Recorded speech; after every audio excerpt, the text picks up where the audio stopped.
So hello everyone.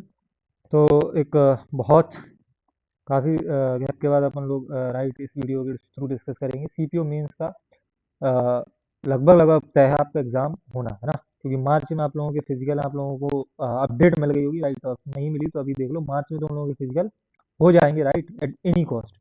और उसका तुम लोग बहुत श्योर हो जाओगे, तुम लोगों को अप्रैल में एग्जाम देखने को मिल जाएगा, क्योंकि अगले साल का कैलेंडर आ गया, राइट? उसके बाद तो फिर सीजीएल के एग्जाम्स हैं मई जून से, ठीक है? तो फिर फॉर श्योर कि मार्च में आपका मेंस का वो मार्च में फिजिकल होगा।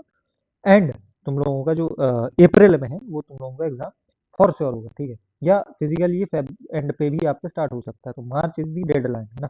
तो वो बात अलग है। तो अभी अगर तुम लोगों ने स्टार्ट नहीं करा प्रिपेयर करना, तो that is the and time, right? इसके बाद तुम जितना लेट करते जाओगे you will be definitely lacking the competition, ठीक? तो तुमको अगर लैक नहीं करना है तो स्टार्ट करना पड़ेगा, दैट इज दी टाइम। अगर तुम लोग इन हो रहे हो लिस्ट में, जो भी प्रिडिक्टेड कट ऑफ मैंने बताई थी, उसी कट ऑफ पर रिलाई करो, दैट इज 100% रिलायबल, ठीक है? तो ये कुछ चीज़ है। सेकंड चीज, अब तुम अगर सीरियस हो, तुमको करना है प्रिपेयर, तो ये 180 प्लस क्या अचीवेबल है, और अगर अचीवेबल है तो कैसे क्या प्रोसीड करना है, राइट? बिकॉज देखो, ये अगर स्कोर अगर तुम नहीं अचीव करते हो तो तुम पहले ही सोच के चलो, अगर तुम बॉर्डर लाइन में कट ऑफ क्लियर करोगे, 110 120 पे क्लियर करोगे, फिर अगर यहाँ पे नहीं जा पा रहे हो, अगर पेपर का लेवल ईजी है, राइट, लेवल डिफिकल्ट आ जाएगा, तो वो कॉम्पिटेटिव एग्जाम है, तो डेफिनेटली वो ओवरऑल ही डिक्रीज करता है। बट अगर लेवल पिछले साल के अकॉर्डिंग है, तो तुमको ये स्कोर अभी अचीव करना पड़ेगा, तो बॉर्डर लाइन से इन होते हो, ठीक है?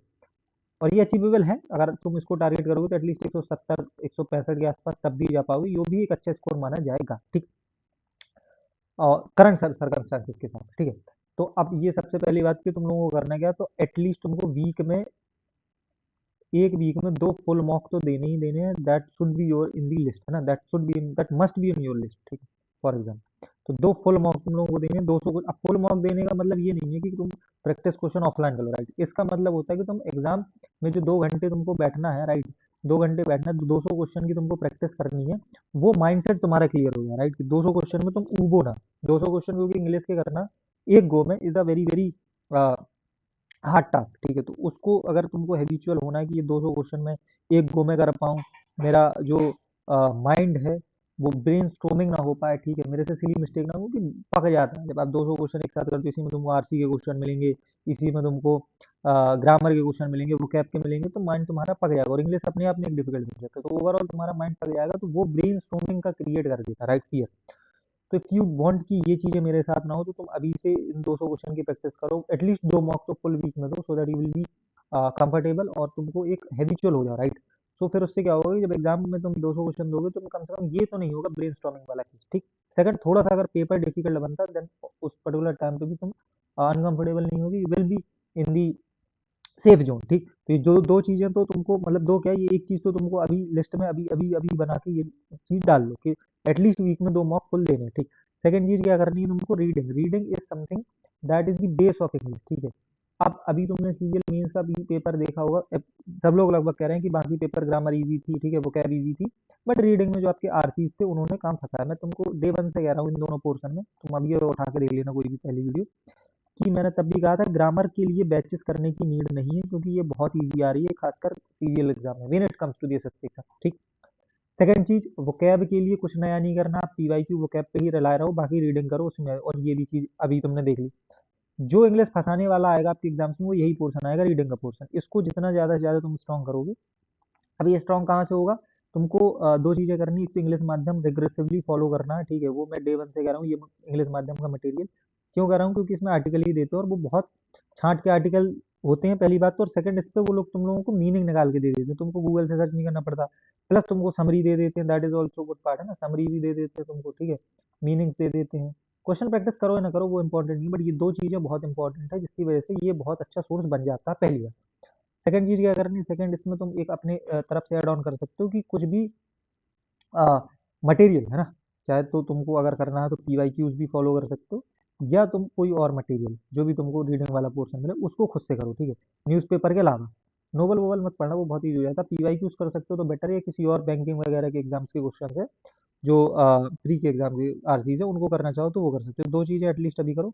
सेकंड चीज, जो ग्रामर वाला पोर्शन है उसमें तुम जो नई चीजें आई थी, है ना, अभी वाली चीजें नहीं, जो नई आई थी सीजल प्री में, जो तुम्हारे क्लॉज छांटने वाले क्वेश्चन, ग्रामर की स्पेसिफिक ग्रामर जो है, ठीक है। उसके बाद तुम्हारे अलग कुछ जो डायरेक्ट इनडायरेक्ट आए थे टफ, जो ऑप्शन ऑप्शन बेस्ड थे, पैसिव आए थे जो, ठीक है, वो वाले क्वेश्चन है तो वो अगर मिलते हैं तो उनको करो, ठीक है।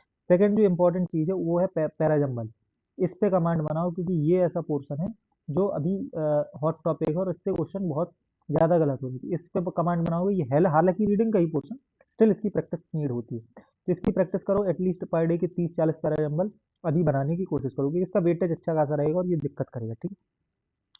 सेकंड चीज तुम क्या करो, वोकैब की अभी एटलीस्ट आप पीवाई की कोई भी वोकैब उठाओ, ठीक है, चाहे तो तुम ब्लैक बुक उठाओ या तुम आपकी पेनाकल वेनाकल आपके पास बुक हो या किरण वगैरह की कोई भी इनमें से पीवाई की बुक हो, उससे स्टार्टिंग से डे वन मतलब पहले दिन से अभी से स्टार्ट करना और स्टार्टिंग से वोकैब पढ़ना स्टार्ट करो।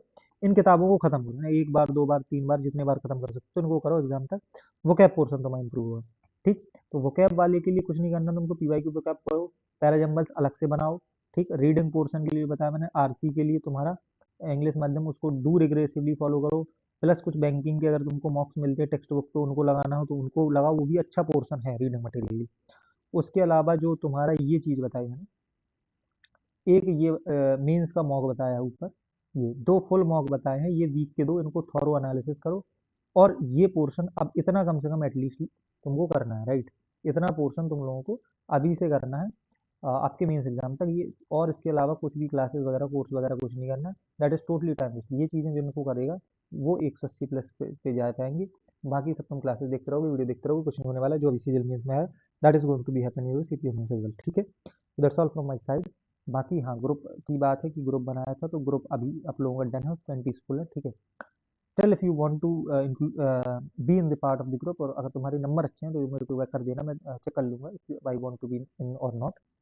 चल अभी इस पे बहुत ज़्यादा अपन ने कुछ पढ़ा नहीं है, वो अभी मैं भी एक्टिव नहीं था। अब थोड़ा सा मैं ट्राई करूंगा इस पर एक्टिव होने पर, उस पर भी चीज़ें अपलोड करूंगा, ठीक है। उस पर भी कोई पर्सनल मैं लोगों को बताऊंगा तो उस पर कंटिन्यू मैं चला है। तो बाकी तो मैं आईडी सब पता ही बता देना, ठीक है। That's all from my side, this is signing off.